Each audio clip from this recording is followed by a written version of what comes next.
ओम ब्रह्मानंद परम सुखदम केवलम ज्ञानमूर्ति द्वंद्वातीत गगन सदृशम तत्त्वमस्यादिलक्ष्यम एकं नित्यं विमलम अचलम सर्वाधि साखीभूतम भावातीत त्रिगुण रहितम सद्गुरुत्वं नमामि। आजिर एही कथामृत कार्यक्रमर शेष दिवस समस्त प्रिय श्रद्धालु दर्शक वृंद को मोर आत्मिक प्रणाम। आरंभ करवा 32 अध्याय पृथुवाच। हे मुनि वर एबे शुण अलक्ष्मी कन्या कर्म गुण पिपल वृक्ष तले बसी स्वामी आगम अभिलाषी निश्चय आसबे बोली जानी 10 दिग को चाहि पुणी अनवरत देई दृष्टि न देखी मने महाकष्टि। आमे पूर्व अध्याय अलक्ष्मी किपरि बनरे जाई रही से विषय रे अवगत थिले। जेतेबेले ऋषि देखिले ये ऋषि आश्रम रे रहिया पई योग्य नुह, ताकू एपट सेपट छल करी नहीं बनरे छाड़ीदेले। खाली सेतिक नुह कहले जहाँ दरकार मध्य मु आनी ठीक समय पहुँचेबी मु आसुची। किंतु दिने गला 2 दिन गला 3 दिन पर्यंत मध्य ऋषि आउ फेरले नहीं। ये 10 दिग को चाहे खाली एते क्रंदन कले स्थिति असंभाल हो पड़ा। आकाश पाताल कंपिला बोली मध्य वर्णना रही। ये जो रोदन ये जो क्रंदन माँ लक्ष्मींकर कान को जाई शुभिला।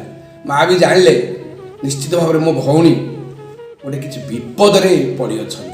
सांगे सांगे प्रभु को पाखु जाई कहले जे सेठी तांकर से स्वामी ऋषिवर किंबा अन्य किए सखा सहोदर नाहांती मो भौणी को उद्धार करी मो पाखरे आनी छाड़ी दिए। माँकर कथारे प्रभु गरुड़ वाहन में बसी शीघ्राति शीघ्र जाई अलक्ष्मी जोटी थे से पहुँचले। ये जमती प्रभु को देखी तो सब वक्र दृष्टि वक्र चाहाणी सब तो विपरीत भाव ठीक से जहाँ चाहिए मध्य से प्रभु को जी प्रणाम जहाँ कि नमन बंधन कर तो नियम रही पुराण पृष्ठार। खाली से नुह प्रभु जिते अनुरोध कर तुम भौणी कहते ये कहीं रमर वैकुंठपुर को पलाई सेठी सबु प्रकार सुविधा अच्छी।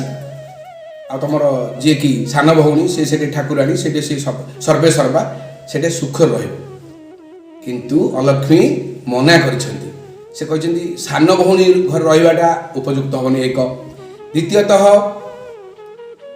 मो सान भौणी मोठू भारी सुंदरी मु तो जो जन्म बेला है आप जानी आपण सुकर्म भलरे सब पाईगले। जेते सब कुकर्म थिला मोठी विधि वाम करी मु अलक्ष्मी होइछि। तेणु मु सब विपरीत गुण मान धारण कर जोटे असुविधा जोटे खराब जोटे मंद जोटे कुकर्म यही सब कथार मु अच्छी। तेणु मु जीवाई चाहूनी।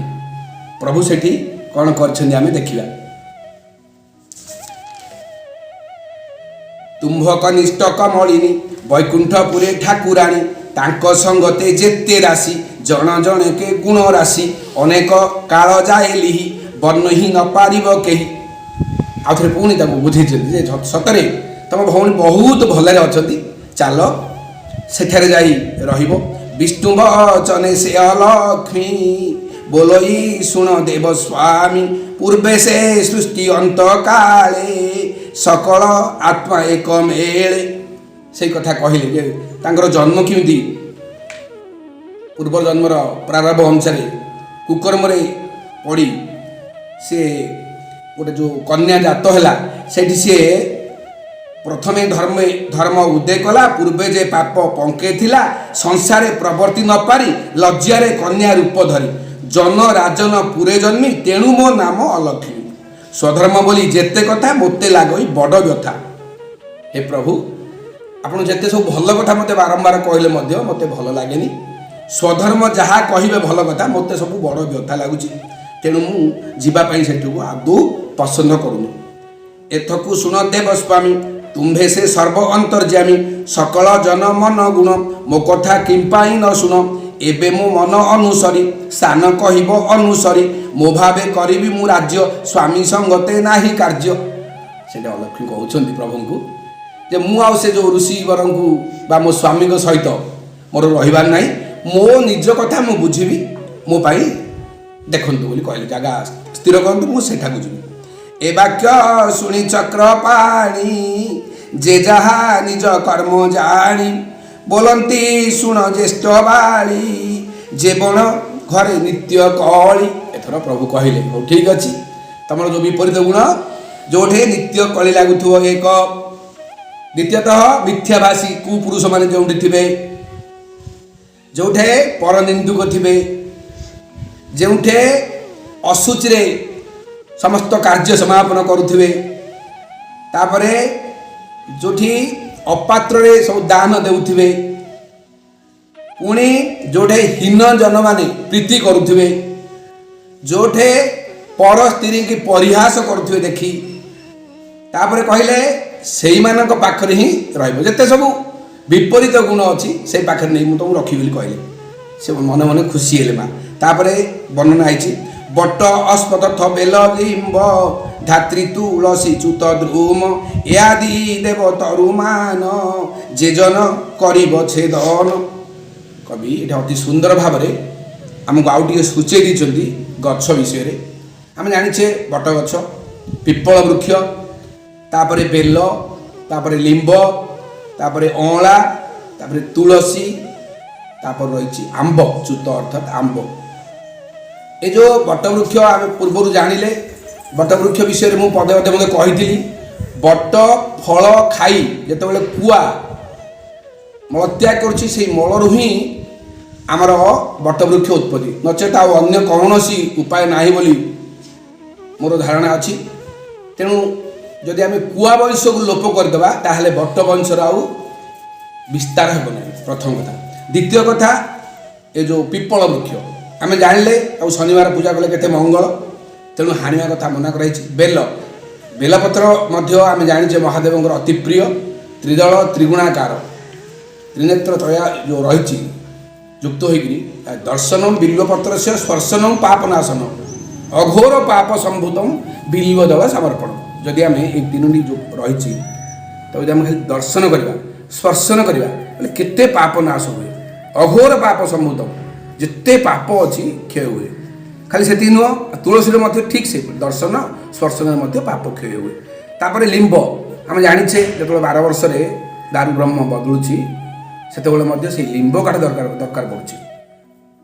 कथार अच्छी किए कह आम रोपी निम्ब गछ दिन दारू ब्रह्म न तेणु लिंब गचर केते महत्व एटी बुझीपारे।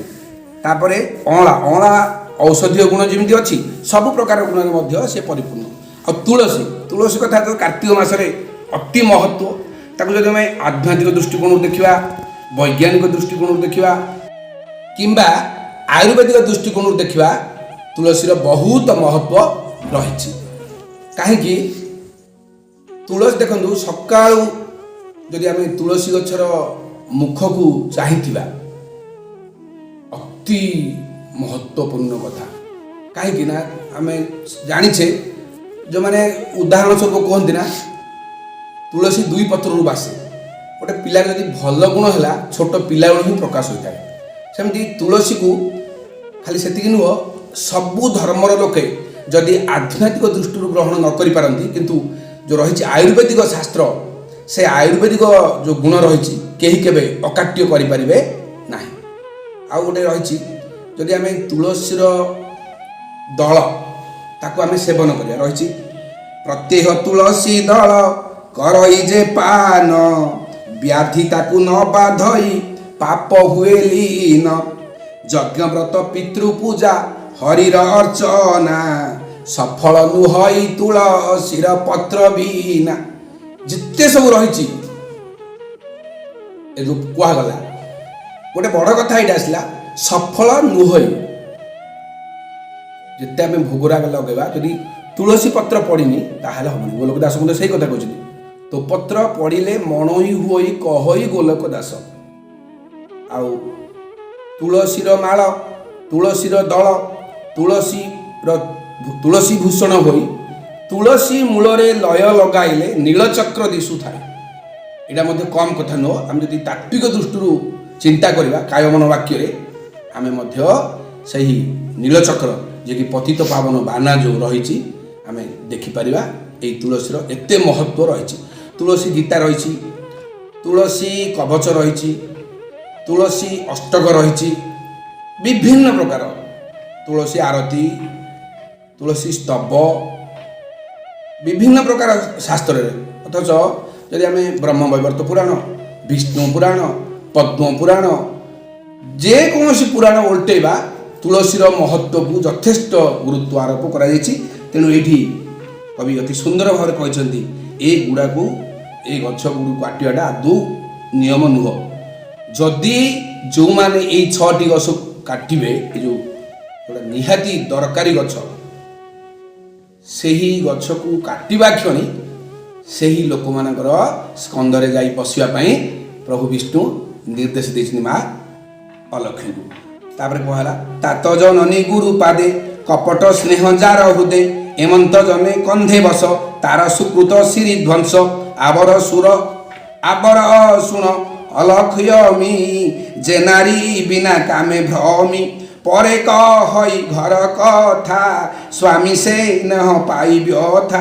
পুଣି କୁହାଗଲା ଏଠି ଯେ ଯେଉଁ ସ୍ତ୍ରୀମାନେ ଘରର କଥା ନେଇକି ବାହାରେ କହିବେ ଅନ୍ୟ ଲୋକମାନେ କିମ୍ବା ଯେଉଁ ସ୍ତ୍ରୀମାନେ କ'ଣ କରିବେ ନା ସ୍ୱାମୀ ସହିତ ସ୍ନେହ ନାହିଁ ପର ପ୍ରୀତି କରିବେ, ତାପରେ ଘରେ କଳି ଲଗାଇବେ, ଗୁରୁଜନଙ୍କୁ ନିନ୍ଦା କରିବେ, ଏଥିରେ ମଧ୍ୟ ତୁମେ ଯାଇ ସେଇମାନଙ୍କ ପାଖରେ ରହିବ। ତାପରେ କୁହାଗଲା ରାତ୍ରି ଅଶ୍ୱତଥ ବୃକ୍ଷ ମୂଳେ ଭୂତ ପିଶାଚ ଗଣ ମେଳେ। ପୂର୍ବରୁ ମଧ୍ୟ ପୂର୍ବ ଅଧ୍ୟାୟରେ ଆଲୋଚନା କରାଯାଇଛି। ଅଶ୍ୱତଥ ଗଛ ଯେଉଁଠି ଅଛି ରାତ୍ରରେ ସେଠି ପିଶାଚ ବାସ କରନ୍ତି। ତେଣୁ ଯେଉଁମାନେ ରାତ୍ର ବାସ କରିବେ ସେଇମାନଙ୍କ ପାଖରେ ମଧ୍ୟ ଯାଇ ତାଙ୍କ ଶରୀର ରହିବ, ଆଉ ଗଛରେ ରହିବୁ ନାହିଁ। ଆନନ୍ଦେ ବଞ୍ଚିବୁ ରଜନୀ ଜେବଣ ଦିନ ତୋତେ ମୁନି ଆଣି ଛାଡ଼ିଲେ ବନ ଘରେ ନିବାସୀ ଗଲା ନିର୍ଜନରେ ବୋଲନ୍ତି ପ୍ରଭୁ ଚକ୍ରଧର ତୋତେ ହୋଇଲା ଦୁଃଖ ଘୋର। ଅଶ୍ୱତଥ ବୃକ୍ଷ ତଳେ ବସି ଚିନ୍ତା ସାଗରେ ଗଲୁ ଭାସି ଆମ୍ଭେ ପ୍ରସନ୍ନ ହେଲୁ ଏବେ ଆଉ କି ଦୁଃଖ ଥିବ ତେବେ। ଏବେ ଆମେ ପ୍ରସନ୍ନ ହେଲୁ, ତମର ଆଉ ଦୁଃଖ ରହିବନି। ଆମେ ଯେଉଁଠିକି ନେବୁ ସେ ସ୍ଥାନ ସ୍ଥିର କରିଦେବୁ। ସେହି ସ୍ଥାନରେ ରହି ଯେଉଁମାନେ ତୁମ ମତ ସହିତ ଏକମତ ସେଇମାନଙ୍କ ସ୍କନ୍ଧରେ ରହିବ, ସେଇମାନଙ୍କ ପାଖରେ ବିହରଣ କରିବ। ଆଉ ଥରେ କହିଲେ ଆଜ ହୁଁ ଶନିବାର ଦିନ ପୂଜା କରିବେ ମୋତେ ଜନ ଅଶ୍ୱତଥ ବୃକ୍ଷ ମୋ ସ୍ୱରୂପୀ ଦର୍ଶନେ ହୋଇବ ନିଷ୍ପାପୀ। ଏଇଠି ମଧ୍ୟ କହିଲେ ଯିଏ ତମକୁ ପୂଜା କରିବ ସେ ମୋତେ ପୂଜା କଲା ଭଳିଆ, ଅଶ୍ୱତଥ ବୃକ୍ଷ ପୂଜା କଲେ ମୋତେ ବି ପୂଜା କଲା ଭଳିଆ ତାର ଦର୍ଶନରେ ବିଘ୍ନ ନାଶ ହେବ। ଲଭିବେ ଅକ୍ଷୟ ମୁକତି ଯେ ସତ ବାରେ ମୋ ଭକତି ତୁ ଯେ ସେଦିନ ମୋ ସନ୍ନିଧେ ପୂଜା ପାଇବୁ ଅବରୋଧେ। ତେଣୁ ଶନିବାର ଦିନଟାକୁ ଗୁରୁତ୍ୱ ଦିଆଯାଇଛି। ତାପରେ ପରେ ସଂସାରେ ଭ୍ରମୁଥିବୁ ସୁଖେ ଅଶ୍ୱତଥ ତଳେ ନିଶା ମୁଖେ ପ୍ରେତଗଣଙ୍କ ମେଳେ ଥିବୁ ତାହାର ଗତି ଆଚରିବୁ ଯେ ଜନ ବୃକ୍ଷ ରାଜମୂଳେ ବସିବ ଯାଇ ରାତ୍ର କାଳେ ତୁ ବିଶ୍ରାମିବୁ ତା ଶରୀରେ ସେ ଦୁଃଖୀ ହେବ ଇହ ପରେ। ରାତ୍ର କଥା ଆଉଥରେ ପୁଣି କହିଲି ଯିଏ ସେଇ ଯେଉଁ ପିପଳ ବୃକ୍ଷର ତଳେ ବା ରହି ରାତ୍ର ସେଇଠି ଦିନ କଟେଇବ, ରାତ୍ରଟାକୁ କଟେଇବ, ସେଇଠି ନିଶ୍ଚିତ ଭାବରେ ସେ ଦୁଃଖ ଭୋଗ କରିବ। ଆମେ ବି ଜାଣିଛେ ବୈଜ୍ଞାନିକ ଦୃଷ୍ଟିକୋଣରୁ ଏ ଯେଉଁ ରହିଛି ଅମ୍ଳଜାନ ଆଉ ଗଲେ ଯେଉଁ ଅନ୍ୟ ବାୟୁମାନେ କିପରି ଅମ୍ଳଜାନ ରାତ୍ର ଯେଉଁ ରହିଛି ଅମ୍ଳଜାନ ଗଛ ବୃକ୍ଷ ଗ୍ରହଣ କରିବ, ରାତ୍ର ସେ ଅନ୍ୟ ଅଙ୍ଗାରକାମ୍ଳ ତ୍ୟାଗ କରିବ।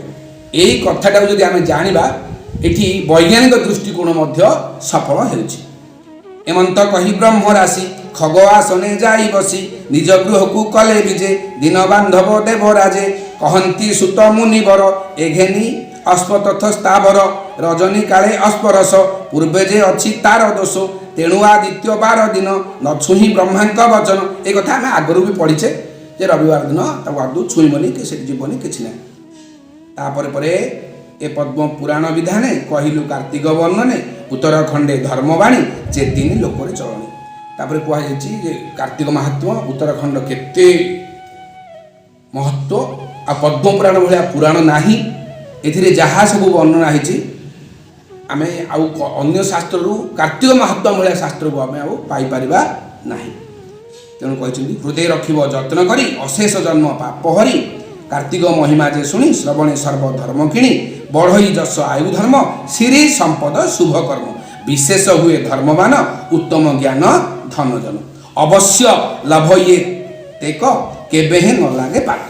सत कथा आम जानिले कार्तिक मासरे मध्य समस्ते आबाल वृद्ध वनिता महा आनंद उल्लसित रही दिन काटुं। तेणु कार्तिक मास केते पुण्य आ कार्तिक जो महात्म्य आम शुणिले पद्मपुराण उत्तराखंडर यहाँ आम यथेष्ट लाभदायक। तेणु आम एथर आगू जा भावन्ते सुखी होई थाई अंते गोविंद पुरे जाई विष्णुर अति प्रिय पणे रहंती पारिषद गणे कहिले सुत महाज्ञानी शुणी संतोष सर्वमुनि। जो मुनि मानू कुआ जाउथिला सेमाने खुशी हेले घेनिले धर्म उपदेश कार्तिक महिमा विशेष जे धर्म त्रिलोकरे मंद अनेक जन्म पाप खंड। यहाँ हूँ अति सुंदर कथा। विष्णुर अति प्रिय व्रत महाकार्थिक यथाकृत अति सुंदर पदटी आसला। विष्णुर अति प्रिय व्रत महाकार्तिक यथाकृत जो आगुरी बहु पुराण रही बहु शास्त्र रही तथापि आम जानिले भगवान विष्णुଙ୍କର ये हूँ अति प्रिय व्रत कार्तिक महाव्रत अशेष जनक कारणे मुनिजे लिहिले पुराणे समस्तंकर मंगल निमित्त इरा लिखा जाइछि। संसारे प्रति पाळे जेहु ताहांक भाग्य केबा को जो माने याकू पालन करिवे आ भाग्य बा कोन कहिबा अंते उत्तम गति पाई वैकुंठ पुरे बसे जाई से धर्म भाग्य उपदेश बनिले महादेव दास। अति सुंदर भाव वर्णना करछंती। शेष करिबा एछार योग्य हेब काहि केवल कृपा भावग्राही। निजकु से अधम मणिचंती अक्षम मणिचंती कहचंती जे मु मध्य योग्य नहीं काहेकि ना केवल भगवान कृपारे ही एतिकी लेखा जाइछि। तेणु ए ग्रंथ परकाश सुजने न घेनिब दोष। आम ये ज्ञानामृत परिवार तरफ जहाँ किसी कथामृत आकार रे प्रकाश कलु ये हूँ से भगवान का आशीर्वाद। कारण मनुष्य को समय आदौ मिले शुणा से आमर ये अभिनव प्रयास।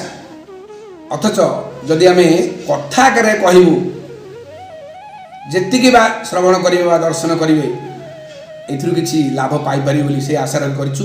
बहुत किछि भूल थाई पारे तेणु निज गुण रे क्षमा देवा पई अनुरोध। इति श्री पद्म पुराणे उत्तराखंडे कार्तिक महात्म्ये अलक्ष्मी स्थान निरूपण दिव्य गुण दोष वर्णने नाम 32 अध्याय। हरि ओम।